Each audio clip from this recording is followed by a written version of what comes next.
जाना वहाँ बिल्कुल भी पसंद नहीं है। इस पर मरियम कहती है कि अनाबिया का यहाँ आना मुझे बिल्कुल पसंद नहीं है। जिस पर शहवेज कहता है कि तुम होती कौन को मेरे ही घर में मुझे पाबंदी लगाने वाली कि मैं किसी को नहीं बुला सकता।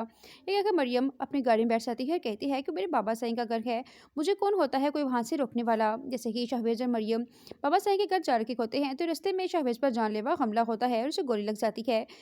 मरियम फौरन से शहवेज को लेकर हॉस्पिटल पहुंच जाती है और घबराई हुई सुल्ताना बेगम को कॉल करके बताती है कि शहवेज का और मेरा एक्सीडेंट हो चुका है।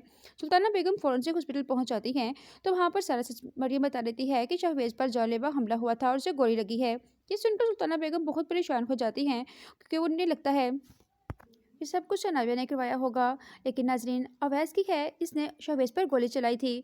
जब अवैस घबराया हुआ घर जाता है तो उस घर में अनाबिया भी मौजूद होती है। अनाबिया वैसे कहती है कितने घबराए हुए क्यों हो, इतनी जल्दी में क्यों हो तुम। जिस पर अवैस उसे कोई भी जवाब नहीं देता और अपने कमरे में चला जाता है। अपनी माँ से पूछता है कि शहवेज को गोली लगी है, क्या उसको पता चला उस पर गोली किसने चलाई थी।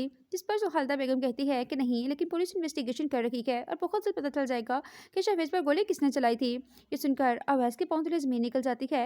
उसे पता है कि अब पुलिस उसके करीबान तक पहुँचने वाली है क्योंकि जिस तरह उसने शहवेज पर जानलेवा हमला किया है उसका ठिकाना जेल ही है। वो बहुत ज़्यादा परेशान हो जाता है। इधर नबे को जब पता चलता है कि शहवेज पर गोली चलाई गई है तो वो फ़ौरन से हॉस्पिटल पहुंच जाती है। इस पर अनाबिया उसे बहुत बातें सुनाती है और कहती है कि अब तो मेरे शौहर से दूर रखो, अब वो मेरा शौहर है, तुम्हारा बॉयफ्रेंड नहीं। जिस पर अनाबिया गुस्से में वहाँ से चली जाती है।